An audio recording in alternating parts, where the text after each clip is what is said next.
Number 10, hotel speed. Okay, picture this. You're young and in a hotel with your parents. Maybe it's a vacation, maybe it's a trip, or maybe it's a hockey game. Nice. Nonetheless, you find yourself in a long hallway with a strange looking carpet. Hotel hallways always have weird carpets, I don't know. Maybe it's the giant hamburger and milkshake you just ate. Maybe it's the hotel TV, or the excitement of just not being at home. But something has changed. You're different. Your powers have been amplified. For this corridor will be your personal racetrack. A shame Guinness World Records isn't here to clock you in at max speed, because for some reason if you fly down that hallway any faster, the rug would catch fire. Yes, the joys of running down a hotel hallway. This is probably how the first Olympians felt at the first Olympic Games. I'm comparing it to that for some reason, sure, we'll go with it. Where the only event at these Olympic Games was running. Like many of the other events that would later come later on, this was done without clothing, which is fine. As long as you're, not doing that in the hotel hallway. Keep clothes on.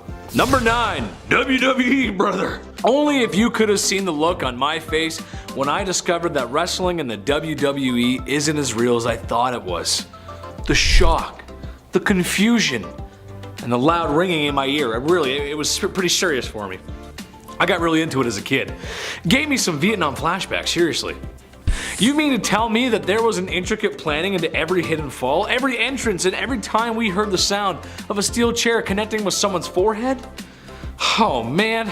As a kid, I never would have guessed that, but when the Undertaker walks in a room, you take notice. Those thoughts just go away. Sadly, the ancient Greeks did not have cage matches, turnbuckles, or personas based on hyper male confidence.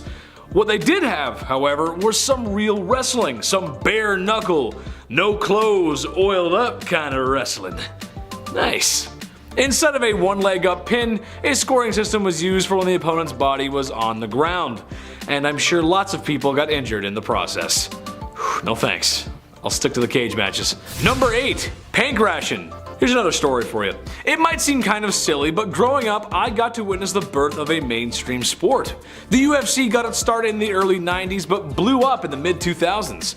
Now, I'm not much of a sports guy. Besides major championship matches or games, I don't really watch any sports. I'm more of a film and video game guy, if you couldn't tell. However, my first interaction with the UFC was seeing an octagon-shaped ring, and my grade 2 geometry immediately kicked in and said, that's an octagon, wow, okay, that's different. However, the second thing that I noticed is that this was not wrestling, and this wasn't boxing. It was kind of a mixture of both. Sort of a mixed martial art, if you will. Well, that's kind of what pancration was. There was no indirect punching or kicking, but pretty much anything else goes. To me, this sounds like a good way to get injured. Kind of like wrestling before, now it's just even worse. And as I'm sure you all know, paper cuts can be lethal back then, so maybe not such a good idea. Did I mention this is done without clothes too? Everyone's naked. Number 7, catch the cross.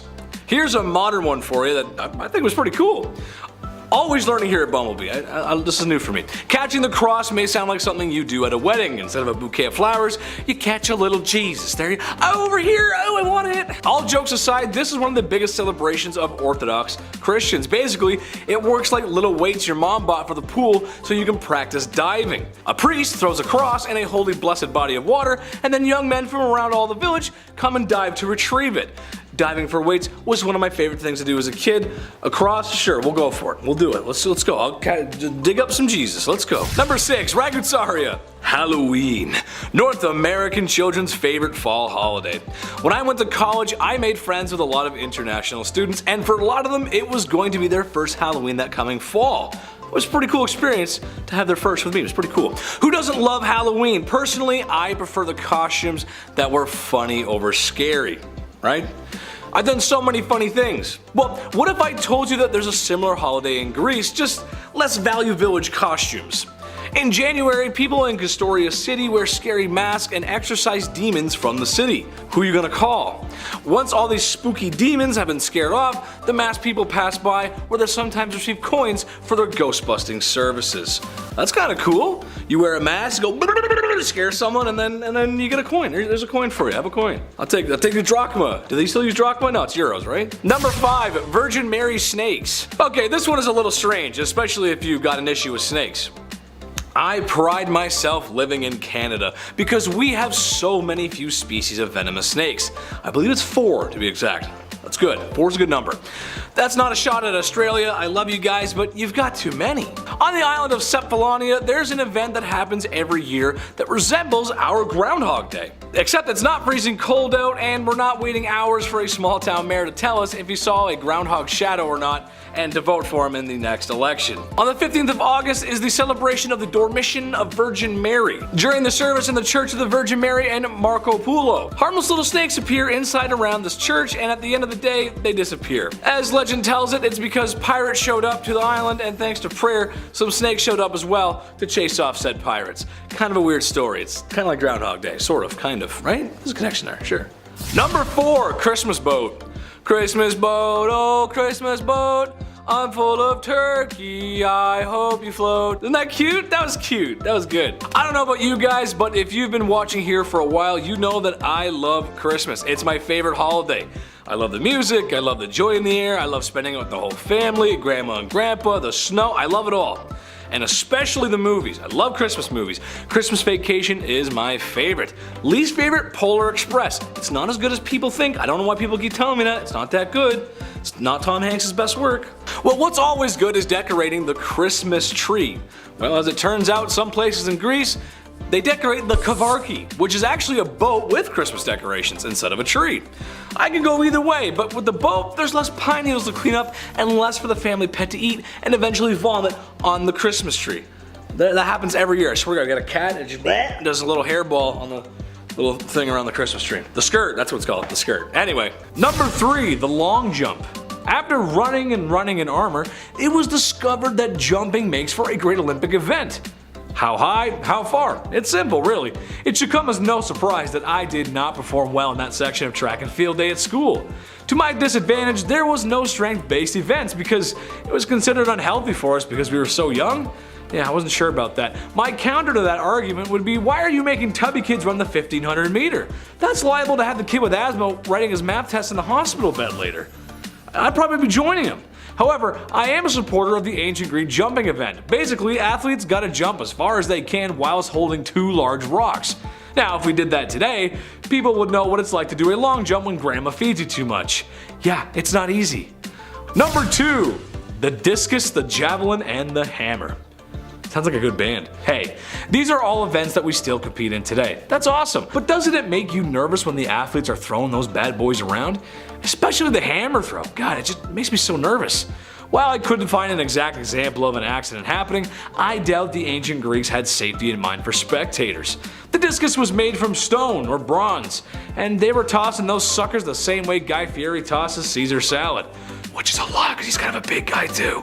However, for me, it's the javelin that's most terrifying, as that was an appropriate weapon of war for the time. And athletes are just throwing them around like it's nothing. You're telling me the crowd was a safe distance away from the splash zone? Yeah, just keep your eye in the sky to be safe, folks. I don't know about that. Number 1, rap battle. Honestly, this is something we should bring back to the Olympics. While I was complaining about not being able to compete in strength-based events earlier, I, as a theater kid, would have much preferred some of the other less intensive events the ancient Greeks had up to offer.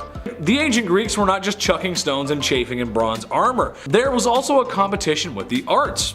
Poetry, song, and singing. Imagine if America entered Eminem into a rap battle contest. There would be no contest. Imagine if Canada entered one for musicians. K.D. Lang, Celine Dion, and Anne Murray, just singing angels. Number 10, Clash of the Titans. An Avengers level threat, baby. The Titans were the big bad giants who ruled over the earth and the gods. Naturally, they all got along, and there were never any problems, ever. Yeah, right. They fought like cats and dogs, though I never understood that because all the dogs and cats I know always got along great. But the Titans fought, and they fought some more, until your favorite boy Zeus had enough and kind of took control over everything. It's Zeus, it's what he does. It's too bad Aaron Yeager wasn't there to help out. Number 9, Prometheus. Poor Prometheus. This is my favorite tale from Greek mythology. I think it's rather sad for Prometheus. All he wanted to do was give us the knowledge of fire, and look at all the things that we did with it. forged iron and steel, heated our homes, so no one would ever go cold again. And we cooked, which gave Gordon Ramsay 23 hit shows and a reason to curse when asking for the lamb sauce. Where's the lamb sauce? Prometheus went directly against Zeus's orders, and if you didn't know, that's kind of a bad thing. It can wind you up in a rather unfortunate position. A position like being chained up and having a large bird come feast on your intestines. Like I eat mom's spaghetti.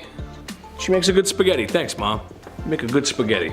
Number 8, Icarus. I think we can all relate to this one, or at least have been told a version of this when we were flush. Things were going good for us. In a nutshell, Icarus got some wax wings and gained the ability to flight. Mind you, that was probably the dream of many ancient peoples. After Icarus got his wings, he got a little arrogant. He wanted to push his wings to the limit. Kind of like Iron Man in the first Iron Man movie. But instead of falling in a multi-million-dollar supersuit and looking handsome while doing it, Icarus sniffed one too many of his own farts and flew too close to the sun, where he burned up in it. So what's the lesson learned here, folks? Keep yourself grounded and don't sniff your own farts. Number 7, the road trip. This isn't an Olympic event, but honestly, it should have been. Think about it for a minute. I want you guys to look out the nearest window right now. Get up, go ahead, look out the nearest window. Tell me what you see.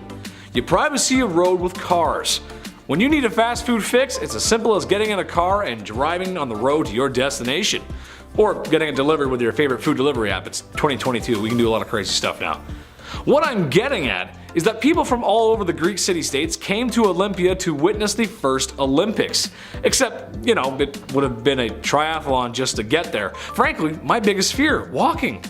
That was the main mode of transportation, which after a while in those sandals was probably hell. Imagine trekking many, many miles by land and sea to only be exhausted to watch athletes become exhausted. Oh, I need some water just thinking about it. Woo. Number 6, peace. Peace. What's better than a good war? A better armistice, or at least I'd like to hope so. During these first Olympic Games, which on a side note, if I had a time machine and a scooter, I'd love to see firsthand. There was people and athletes coming from all corners of Hellenistic civilization, all Greek states and colonies. Well, sometimes these Greek states got caught up in these little things called wars. Who knew, right? But when the Olympics were on, a truce was called. Messengers were dispatched to announce the truce, which gave all the people traveling on their long treks safe passage. I also find it somewhat amusing that they did this all for one day. That's right, the events only lasted one day. Some folks did days of traveling only to have it all be over in 24 hours. The opening ceremony couldn't have taken that long either, so I feel like it's kind of a waste of time. Only if we got some of that peace right now. Russia is looking at Ukraine a certain kind of way, just waiting to act up. Bad Russia. Stay in your corner. Number 5, tanks. Okay, so after a few Olympics, people got tired of walking those many, many miles just to see some dudes run a mile. We need more events, said the Olympic organizers, but what? We have athletes running, what else is there? Okay, I hear you. What if we get athletes to run, but with full military armor and gear on? Yeah, that's right. There was another race where athletes would wield the armor of the Greek soldiers and race. I can imagine that there was a clunking noise, or at least a lot of it, and also how difficult it must be to run in bronze armor. I'm gonna let you guys in on a little secret. Come a little closer. A little closer. A little closer. Whoa, too close. Bronze armor isn't good for chafing. Because let me tell you something, hot Mediterranean sun, not a lot of water, and running in hot metal attire? Someone's gonna have to come over and put baby powder on my bum bum. Number 4, the classic. I don't know why, but when I think of ancient Greeks, I think of grapes on the vine, marble, chariots, and the movie 300. It's kind of hard to forget those spray-on abs. Although someone could put them on me, kind of nice. Equestrian events were another event of the ancient Greek Olympics, and I have something nice to say about something for once. While every other event was dominated by males because, well, only males were allowed to compete, of course, the equestrian events allowed women. Nice! And naturally, ladies, when someone points the spotlight on you, you shine. A notable winner of the event was Ctesica, a Spartan princess and athlete who was an excellent horse breeder. I guess that's a nice thing to be remembered by. According to some records, 2 monuments were built in honor of her victory. I rode a horse once. I can firmly say that I prefer the automobile. Just saying. You walk around like that, that's why all the cowboys walk like this. You just do that all that. Number 3, Narcissus. This one's in the name. Basically, there was a guy named Narcissus, and he was gorgeous. Like George Clooney, Brad Pitt, Ryan Reynolds gorgeous, all put together. Oh. And he knew it, and he loved his image. Now, as a guy who goes on camera every day, naturally, you hate yourself. You hate your self-image. That's how it goes. Ask anyone here, they would tell you the same thing. But also, as someone who's on camera every day and funny from time to time, you kind of like yourself on camera and you kind of like your self-image. It's a very strange relationship we have. However, no one is as bad as it comes to as Narcissus. One day in the forest, he came across a body of water where he saw his reflection cast. And it was so handsome, so gorgeous, that he couldn't look away. Ever. Hence the name Narcissist, or Narcissist. Or what most girls in high school find out what their boyfriends have. Narcissism. Ladies, let me know. Have you ever dated someone who has narcissism? Or looked in the mirror too long? Let me know, I'm curious. Number 2, Medusa. I feel like a lot of people know this one. Medusa, the half beautiful lady, half head of snakes in her head, and half monster thing with powers. Yes, I realize that was 3 halves and that doesn't add up, but you're talking to a guy who was voted class clown in the high school yearbook and not voted most likely to succeed in math. Because I just wouldn't. But she was the Gorgon monster who would turn men into stone. I do know that. If they looked into her eyes. That wasn't until your boy Perseus showed up like Link with the mirror shield and gave her a taste of her own medicine. What's the lesson on this one? I'm not sure. Maybe it's don't be so sure of your abilities. Maybe it's seeing things through. Or maybe it's having an extensive knowledge of tactics from a late 90s Nintendo character. That you never know when you're going to need that. You never know. I know that stuff. That can come in handy. Number 1, Pandora's Box. I know you guys know this one, but this one is so simple. At first glance, it's not about turning things into gold or weird snakehead ladies or giants rising from beneath the earth to fight each other. It's a box. Something ain't good in that box, but it's just a box. So don't open it. I'm gonna say it again because there's gonna be people in the comment section that are gonna say, but Chetty, because you said don't open it, that means I really wanna open it. Imagine I'm Robert De Niro telling you not to open it. Nope, no way. Nope, not gonna happen. Nope, null and void. Don't do it. Don't do it. That's how you know I'm serious, because I did a bad impression. Oh great, somebody opened it. Yes, that's right, Pandora's box was opened and it said that all the evils of the world were released from the box. Good tale, good moral, but who the heck thought putting all those evil things in the world in the box was a great idea? Whatever happened to just having memento boxes? You know, you open up a thing like this is the time I farted on camera, this is the time I went to the cottage, you know what I mean? Whatever happened to that? Number 10, Greek pyramid. Okay, so ancient Greeks. You got your beautiful women, olive oil, olives, togas, beautiful white buildings. I mean, come on, what am I missing here? Shout out to the Greek community, by the way. Chetty loves you, especially the Danforth. It's a Toronto thing. Well, what if I told you ancient Greeks built a pyramid? 2 to be exact. What? I know, right? They are nothing close to the size or the ones that are in Egypt, but that's okay. Nothing's gonna be like those because those ones are the best. More interesting than that is that we don't really know that much about them. They are notably in poor condition and scientists are still speculating on who, what, when, why, and how. All we know is the where. It's in Greece. That's all we got so far. Kind of interesting though. You think pyramids are Egyptian, but no, they're in Greece too. I guess they're everywhere. Who knows? Anyway, number 9, Greek computer. The Antikythera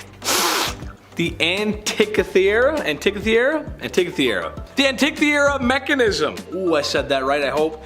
This sounds like something straight out of Call of Duty Zombies, but alright, I'll bite, I said to myself when looking at this strange contraption. In a nutshell, it's described as the oldest example of an analog computer, which is a fancy way of saying a basic or manual powered computer that calculates simple solutions and or outcomes. It might not sound like much, but to me it's pretty cool. I was born in a unique time. I saw home computers become mainstays in everyone's home, and then in the late 2000s become not even a second thought in everyone's home. By then everyone just had a computer. It's kind of crazy how far we've come. Sure, this machine was simple, but it makes us wonder what else may have been lost to time, and it's speculated that it was used for calculating constellations, dates, and stuff like that. Simple but very complicated. I know I can never build one. Pretty cool. Number 8, Greek cult, also known as the Eleusinian Mysteries. Super secret cult meeting with weird rules. Every generation has this. The Greeks had this, the founding fathers had the Freemasons, and we have anime. Anime North, right? No, I'm just kidding. I love you guys. I'm just joking around. Trust me, there's some crazy clubs out there, man. This cult was so mysterious that, well, the word mysterious kind of comes from that. It was all about Demeter and her daughter Persephone, and to join, you can't have unalive anybody. That was like the main rule. You can't have a rap sheet, bro. No rap sheet. Which, to be fair, is a good prerequisite. I wouldn't want anyone in my club to have that either. That's about where the info well dries up. We don't know that much about them. Kind of reminds me of the Assassin's Creed Templar stuff though. Just saying, it's kind of weird, kind of similar. Number 7, Jason and the Argonauts. Avenger level threat acquired. For some reason in our lives, you find stories of our favorite heroes forming almighty and powerful groups. The Avengers, the Justice League, BTS.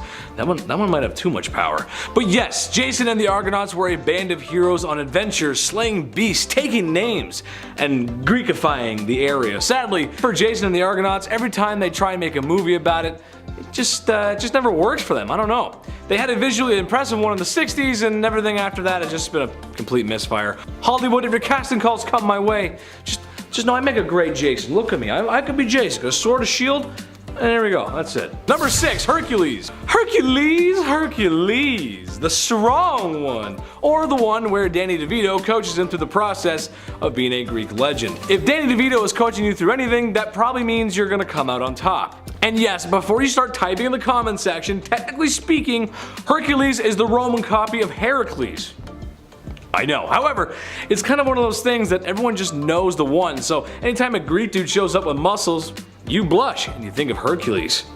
As far as Greek mythology goes, it doesn't get any more classic than a super strong guy with abs and biceps, and maybe a little bit of olive oil on him, I don't know. Number 5, Sisyphus.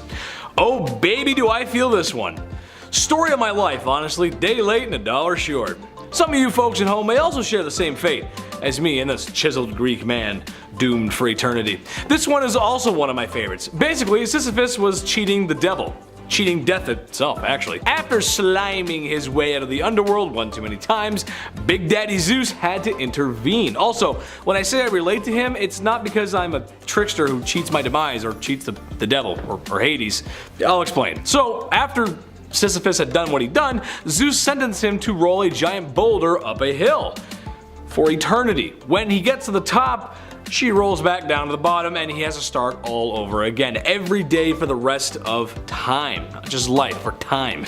Sometimes in life it feels like you're on a grind and you work and work and work, and sometimes you go right back to square one no matter how hard you work. That sucks and that can be exhausting, but never give up because Chetty ain't, and neither should you. Number 4, King Midas. The lesson in this one, folks, is to be careful what you wish for. King Midas was being granted a wish. He wished for anything I touch be turned to gold. Now, I'm not an economist because I already have too many jobs on the internet, but you can imagine how at today's rate of gold, how wealthy you would be. Sheesh!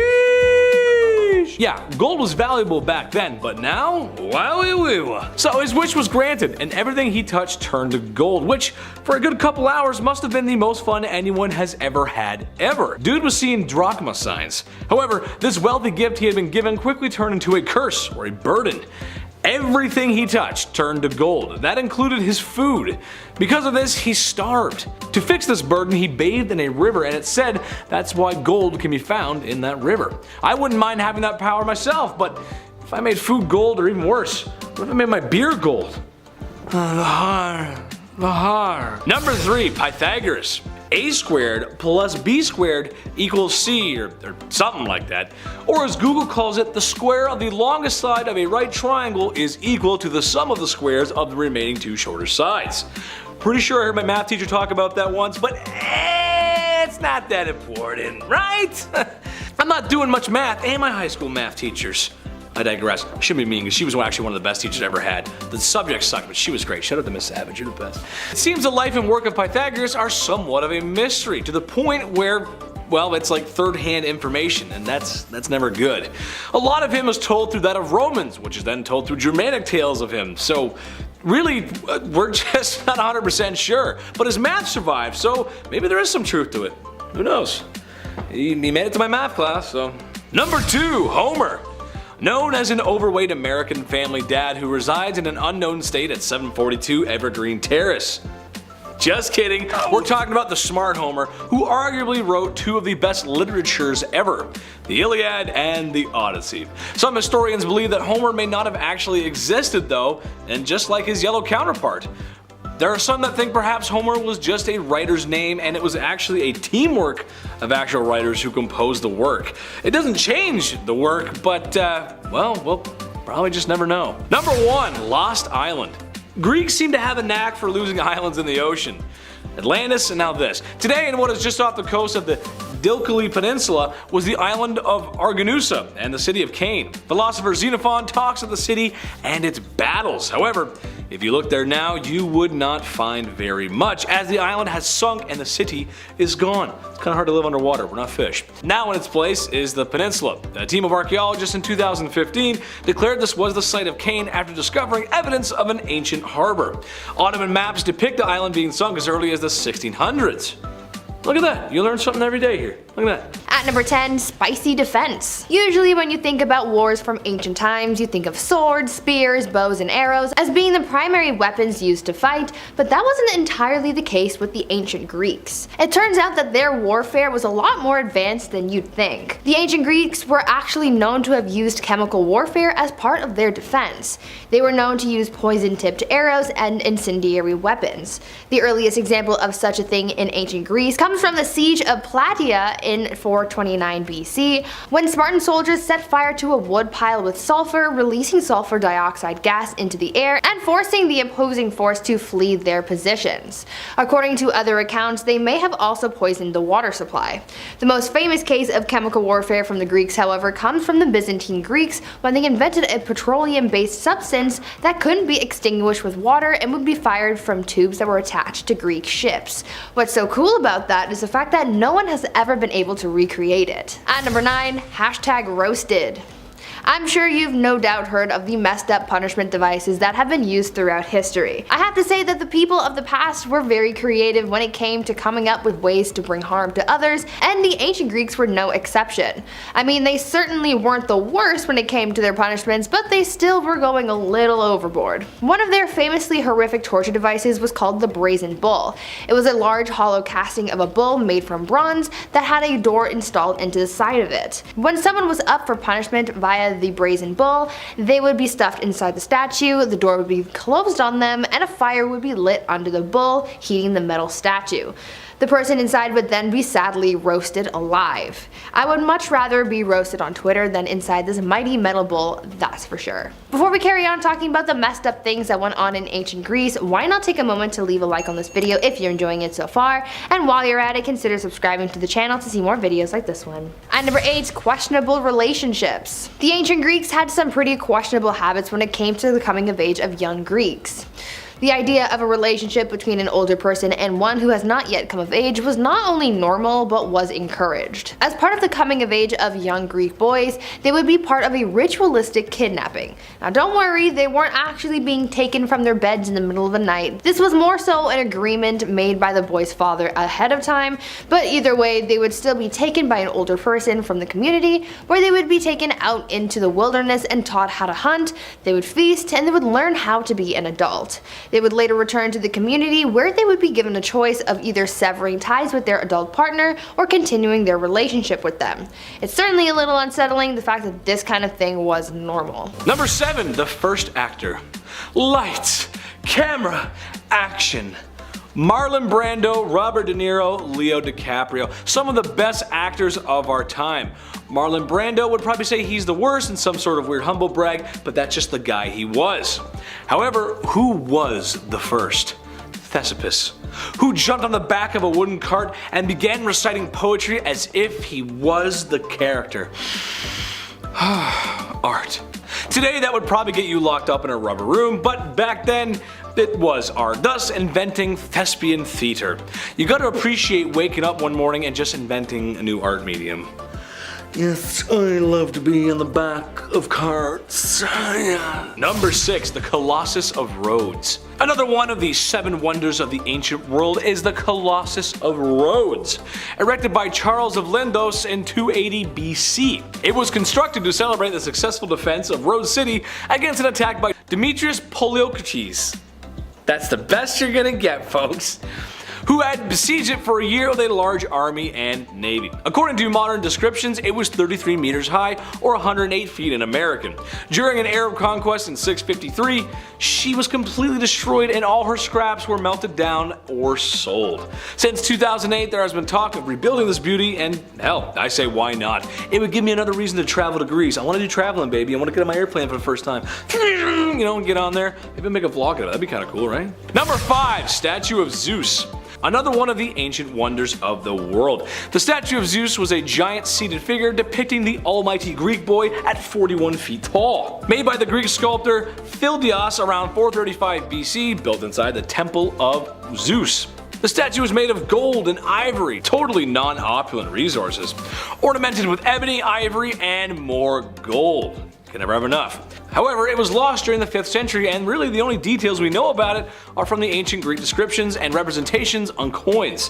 When I pass, hopefully I'll have left enough comedy for the world to enjoy. Maybe I'll get an opulent statue too. Just no ivory though, that's cruel. So maybe we'll go for like an all maple wood statue or something since I'm Canadian. Yeah, that sounds pretty good. Maybe a nickel for Sudbury or something, I don't know, something like that. Number 4, Constitution of Athens. The Declaration of Independence. Can you get a more important artifact from the past that shows how things worked? The playbook on democracy and freedom. God bless America. That bad boy is locked up tight. It's important. Just make sure Nicolas Cage isn't anywhere near it. Well, the Constitution of Athens was equally as important, but well, it wasn't Nicolas Cage, but we did lose it. Parts of it were recovered from a papyrus in the late 1800s, but more confusing than that is there seems to be 2 of them. For some reason. It doesn't seem to be a copy either. One possibly a student of Socrates or perhaps one of Zenos. Truth is, we're not sure, and that's why it's on this list. At least we know John Hancock signed the Declaration of Independence. Put a big old signature right there. And now we know, and it's locked up. Nicolas Cage can't get it. At number 3, this is Sparta. As you could imagine, childhood during ancient times was certainly no easy cakewalk, but one of the worst upbringings in ancient Greece had to go to the young citizens of Sparta. Just to give you an idea of how life might have been as a Spartan, just think about the fact that it was literally written into law that Spartans had to be, quote, fearless, ruthless, and disciplined above all else. End quote. Back then, a young Spartan boy would only grow up with his parents until he was 7 years old, which at this point he would then be sent to a military camp run by the state where he would stay until he turned 30. Young Spartans were taught mostly about fighting, perfecting the art of combat, and would spend very little time learning math and music. These kids were taught to be ruthless, stealing for their survival, and not showing any fear towards their enemies. At number 2, ostracism. In Athens, back during ancient Greece, ostracism was a common aspect of political life. Back then, the citizens would evaluate the performance of their politicians. They would then vote on who didn't serve them well or who they didn't like, and the citizens would write the name of said person on a piece of broken pottery. The person who gained the most votes from the public would then be exiled from Athens for 10 years. Unfortunately, this was kind of a flawed system, and any clever politician would then be able to use this ostracism vote in order to get rid of their rival. After Athenians figured out the flaw in their system, their ostracism votes were later ended. And finally, at number 1, sacrifice. At this point, after learning about so many ancient civilizations, I think it's safe to assume that basically every civilization had their sacrifices. Human sacrifices, I mean. It's been theorized that perhaps the ancient Greeks were participating in such practices because back in 2016, the remains of a teenager were found on Mount Lycaon, which appeared to have been, quote, a product of ritual sacrifice, end quote. It is thought that perhaps this person was meant to serve as a sacrifice to the god Zeus. On top of that, there has also been pieces of ancient literature that depicts the sacrificing individuals in the same area that those remains were found. We don't know for certain if this kind of ritual was part of everyday life or if it was just a one-off type deal. Number 10, stone toilet paper. It's been said that only 2 things in life are certain: not living and taxes. However, I think a third point needs to be added, and that's everybody goes number 2. It's a part of life. You eat, your body takes in its nutrients, and then it gets rid of the waste. That's the cycle of life. It's kind of beautiful, actually. Then we all have to use an invention that I know we're all thankful for: toilet paper. But have you ever wondered what people of ancient times did? I know I do. After all, there was no Walmartius to purchase Greco Papyrus Rolleus, or the Greek staple that is olive oil. Trust me, that'll come into play later. Well, the answer, my friend, is very simple. Even simpler than the 3 seashells, and everybody knows how to use them. Cleansing stones. Yes, that's right. Smooth, rounded stones, just for the occasion. My mom always joked around about using newspapers like some folks did in the old days, but stones, they actually use stones to do that part. A little too rough for my Gerber baby bottom, if you will. No thank you. No. Mom, I was a Gerber baby. Number 9, painted statues. When you close your eyes and think of ancient Greece, what do you imagine? Oh yes, I'm just imagining it right now. Beautiful coastline cities with harbors bustling full of ships carrying fresh fish and cargo, men and women flocking the brick streets and markets. White marble monuments surround the city like clouds of opulence, and the statues of pure white marble depicting Greek gods and myths of yonder. Sounds great, right? Well, what if I told you that not all these beautiful white statues that you could see in museums were pure white marble as we know them today? Yes, that's right. Greek marble statues had color. They were painted with the best and brightest colors they had at the time. It's only with time that the color has faded. Some people want to repaint only after a few short years. Try a couple thousand. Number 8, beef up. Gotta get the gains, gotta get swole so your Discord crush will send you the heart emojis and ooh-oohs that you so desire. I'm sorry, that's so cringe, I'm so sorry. At least that's how I'm told romance works these days. Romance might have changed, but working out has not. The ancient Greeks worked out to maintain a peak athletic performance. That's right, brother. However, it wasn't exactly treadmills and pumping iron. One Greek athlete's training involved carrying a cow calf around all day until the calf reached adulthood. Pretty cool. This is all done naked, by the way, though, and slathered in olive oil. Not so cool. Athletes also ate their fair share to keep up with all the working out they did. Some cases up to 10 pounds of meat and bread a day. Talk about beefy boys.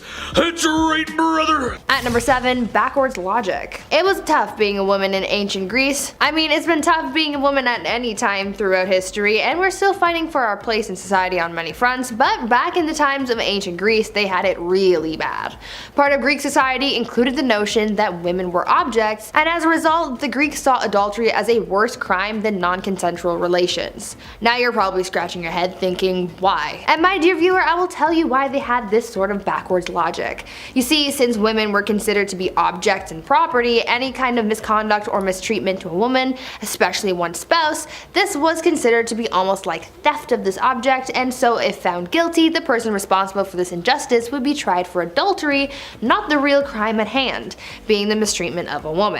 The punishment for an adulterer was quite severe, as when caught, they could risk being killed on the spot, and in the event of whatever affair, that would be grounds for an immediate divorce. At number 6, deformed males. Further on the topic of the presence of women in ancient Greek society, let's talk about how women were seen in their communities. Now, even though Aristotle was considered to be one of the greatest philosophers in history, his ideas were also quite flawed. During his life, he believed that women were deformed males who were created when, quote, something went wrong in their mother's wombs. Unquote. They considered women to be so terrible that the philosopher Plato also warned men against being reincarnated as a woman in the next life, saying that this could be avoided if they had lots of success during their current lifetime. Because of this view on women, baby girls were often abandoned, girls' education focused primarily on how to have and raise a family, and when girls were married off, they were considered to be property, like I mentioned in the previous number. At number 5, democracy? Though the Greeks are often credited with the creation of democracy, much like anything else in this world, it has a dark history, one of injustice and bloodshed. Back in the days of ancient Greece and in the relatively early days of democracy, this political practice could sometimes be used for nefarious purposes. One of the best examples of that comes from the Mytilenean debate of 427 BC. Basically what happened here is that during the Peloponnesian War, the city-state of Mytilene tried to free itself from the influence of Athens Athens. Their revolt ultimately failed, and the citizens of the city-state were subjected to a severe punishment. They decided to not only execute the prisoners that they'd taken to Athens, but also the entire adult male population, and women and children were sold into slavery. The vote to put a stop to Mytilene weighed heavily on the minds of those who voted for this outcome, so they later staged another vote, ultimately choosing to only punish those who were directly involved in the city's revolt. At number 4, crime and punishment. Earlier I mentioned one of the gruesome ways that people were punished in ancient Greece, but let me tell you some more about their ways of crime and punishment. The standard form of executing prisoners was by performing what was called a bloodless crucifixion. Basically, the convicted individual would, quote, be fastened to a board by the wrists and ankles, and a collar around the neck would be tightened gradually to strangle them to death. End quote. If an execution had to take place on a battlefield, the accused would be beheaded, but if given the option, you could sometimes avoid a violent death by instead choosing to ingest poison on your own terms. If you committed a crime and were able to avoid execution, then you would be exiled. If your crime was bad enough to be banished from your community, then your name and crime would be inscribed somewhere so that no one forgot what you did, meaning that your crime would be known for the rest of time. Number 3, diluted wine. The Greeks were well known for their artisan goods and foods. Their wine is no different. Some good stuff out there. However, did you know that Greeks would dilute their wine with a little H2O? Drinking wine pure was sometimes considered to be an unholy act, as it was said it could make a man unruly. Well, they're not too far off from the truth on that one, actually. Drinking too much wine can make you go a little silly. So yeah, diluting it kinda makes sense. Sometimes during hot weather, if it was available, snow was added for a cool and refreshing drink on the hot Greek island days.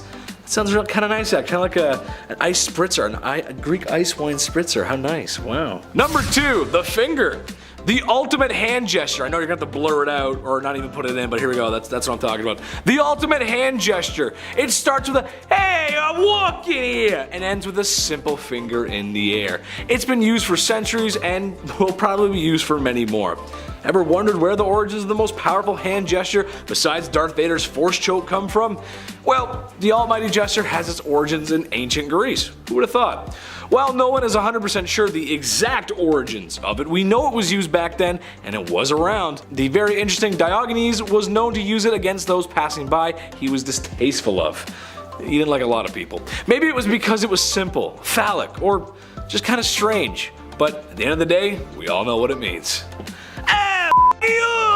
Number 1, mud bath. I know Steve-O has literally done something like this before, and if there's rules you should write this one very down, this second, right now, write it down. Be kind to one another, and work hard in life. And never do anything ever that Steve-O has ever done. Those are really good rules. Trust me, it's good words to live by. So what exactly am I talking about? Well, in ancient Greece, for those who could afford it and had the time, they needed to relax. I need to relax. They needed the spa treatment. Heck, I've never even been to a spa. Someone take me. The ancient Greeks loved mud baths, and from what I hear, it's actually got quite a lot of benefits to it. However, the Greeks added one secret ingredient. One piece of the Krabby Patty formula I know most of us would say no to, even Plankton. Crocodile dung. Oh god, yes, that's right. They bathed in hot crocodile refuse. It's great for the skin, apparently. So much so that it was thought it had beautifying and restorative properties. Go ahead then. Jump right in, guys. Water's fine. Come on in. Number 10, Dionysia. Okay, this one's pretty cool actually. The best way I could describe it is like it's a very old film festival, or how my friends and I treated the MCU movies. A bunch of my friends lived together and it was kind of like the House of Nerds. We were pretty cool, I swear. We all couldn't wait to get out and see the movies with who it seemed like every other person on Earth was also going to see the movies. The Avengers, they were pretty cool. That's what Dionysia in a nutshell is. Just less Captain America and no spandex. People would flock Athens to come watch plays in their huge amphitheaters. And oh, of course, just like all parties on this list here, there's gonna be lots of food and drink and wine. Can't have a showing without wine. Can't have that. Number 9. Kottabos. Well, in case you're wondering, yes, I have been to a few parties in my life. High school and college were times of great nights and even worse hangovers. Well, what can I say? I just enjoyed my time with friends and even strangers sometimes. And of course, I may or may not have had a few beer. That depends on if my mom's watching this video or not. I'm sorry, Mom. I also may have partaken in a few drinking games like Flip Cup, King's Cup, and my favorite, beer pong. You're looking at the basement champion there, folks, the number one. You're looking at, I'm number one, brother! Well, surprisingly enough, even in ancient times, the Greeks enjoyed drinking games. You wouldn't think. A game called Kottabos. The objective of the game was to swirl your cup around and throw it at targets. A lot of times inside the home. To me, it sounds like I'm going to need a towel for all that spilled liquid. I gotta clean up before mom gets home or else I'll be in trouble. Number 8, frat parties. Okay, so given that they love to drink and party and as well as play games, it seems to make sense that the comparison of a modern day frat house is that of to the Greeks and the whole fraternity thing, that they're Greek names. What I'm getting at is sometimes the frat houses aren't the most well taken care of. Have you ever seen Animal House? Yeah, exactly, you know what I mean. Well, as it turns out, the ancient Greeks might have had some frat behavior themselves besides the drinking games. And actually, besides wearing togas, I'm not sure if that was true or not. The Greeks would sometimes throw furniture around in their stupors. It's so strange, you just think of them being such educated wise men, not toga partying 70s animals, but here we are. Number 7, one night sneeze. We've all been there. It was a hot summer night. You went out with a couple of friends for girls' night. Tonight is all about the ladies. No guys, you say to each other. And now you're in the club and drinks are flowing. And that's when you see him. He's tall, handsome, and has blue eyes. You're smitten. Hours later, you find yourself under the sheets up to the neck like it's a primetime sitcom. The sun peers its way through curtains that haven't been cleaned since he bought them. And yes, that's right. That's a one-night stand. They happen, and sometimes people just want to have a little fun. Can you blame them? I can't. What I'm getting at is sometimes nights like those can have an 18-year investment after a 9-month down payment, if you catch my drift. The ancient Greeks had a simple solution for ladies who weren't interested in that kind of bargain. Sneeze. Yes, sneeze. Achoo! Sneeze. Sneeze away the night of Cinco de Mayo tequila shots at a bar called O'Grady's. The Greeks believed if you sneezed a whole bunch, you couldn't get preggers. Simple. Just simple. All you can do is sneeze, dude. Simple. Number 6, tasteful doctor. As humans today, we have a lot of knowledge in the medical field, and we're only getting smarter. Who knows what we'll be capable of in 100 years? It's kind of amazing to think about. Well, despite the technology that the Greeks did not possess, any college professor today will tell you that they were not stupid. They weren't. We owe a lot to them. Part of that is in the medical field. For example, urine tests. A lot can be told about a person from their urine. The Greeks knew this, but they didn't have all that fancy schmancy machines to tell them what was in their urine. Instead, they did the next best thing and tasted the forbidden lemonade in order to determine what was wrong with the patient. Sure, you can tell a lot by that way too, but if the person was sick, well, you know how that goes. Let's keep the lemonade in the cups, please. Yes, I believe. Yes, you have something wrong with your liver. Number 5, athlete juice. Speaking of gross, this one is straight out of Johnny Knoxville's playbook. Shout out to those guys. I hope one day I'm cool enough and famous enough to meet them. Maybe do a bit. Chetty's not gonna fud, so I'm down. Anyway, back to the Greeks. Remember when I said the Greek bodybuilders like to oil up? Well, so did the athletes. Here's where it gets gross. After days of events and running around in the dirt, naked with olive oil, these athletes wouldn't always bathe. But why? Well, the answer is marketing. Just like Gatorade commercials of the early 2000s, these athletes were covered in juice. This sludge was scraped off in what I'm sure was a very humanizing experience and jarred up to be sold like a superhero serum for the average Joe Schmo to drink or rub on themselves. This mixture was called gloios. No thank you. I will pass. Number 4, Noctur and Toten. It was 2008. I was alone in the dark one summer night. There, illuminating my poor innocent face, was Call of Duty World at War, the latest action-packed Hollywood blockbuster FPS from Activision. Now, I always finish campaigns first before moving on to multiplayer. Just when I thought it was over, a new cutscene started playing, except this one was different. It was dark, and the camera was shaky. And that's when I saw them, twisted and screeching undead, sprinting at me. I have never turned off a console so fast in all my life. Well, it seems the ancient Greeks shared this fear as well. To prevent zombies eating their very smart brains, the Greeks oftentimes buried folks with heavy stuff on top of them, just to prevent them from climbing out of their graves.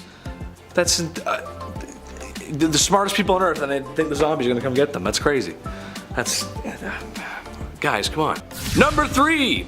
Apocryphy. This is the big one, baby. It's the one all Greeks wait for, or at least so I'm told. She starts off with a big fat church meeting and then no eating meat. No, don't.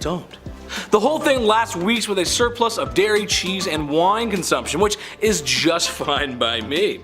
Then the masks get busted out, kind of similar to Mardi Gras and other Western Christian celebrations of the sort. Hey, if there's ever some lovely Greek fans out there, Taylor, Adam, and I could go for some delicious Greek cooking. We're all hungry boys, just saying. There's also an assortment of parades that look pretty fun too, the biggest one being in Patra. So in a nutshell, it's Greek Mardi Gras, just less sin. Number 2, Clean Monday. This is where we clean ourselves up. It's the Monday that ends the festivities. Some of you may know it as Lent, but this is huge in Greece. This is where we give up all of our meat eating and we eat seafood. Because, you know, fish, that's not meat for some reason. Right? It's weird. But it's 40 days of repenting, letting go of your sin, and all the mischief of the festival that you may or may not have partaken in. No need to bring up how much wine I drank. But I guess every party has to come to an end, right? And coming in at the number 1 spot today, we have plate smashing. Opa! Now how can I mention any Greek party or celebration without a plate breaking? It's been around for a long time, and how can you make this list without talking about plate smashing and Greek weddings? Any regular Greek wedding beats any of these holidays any day of the week. Enough food to feed an army, literally, music, dancing, and enough wine to sink a ship. All of this as soon as the bride and groom break the plate. It's beautiful. I love it. Shout out to the Danforth, you know what I'm saying?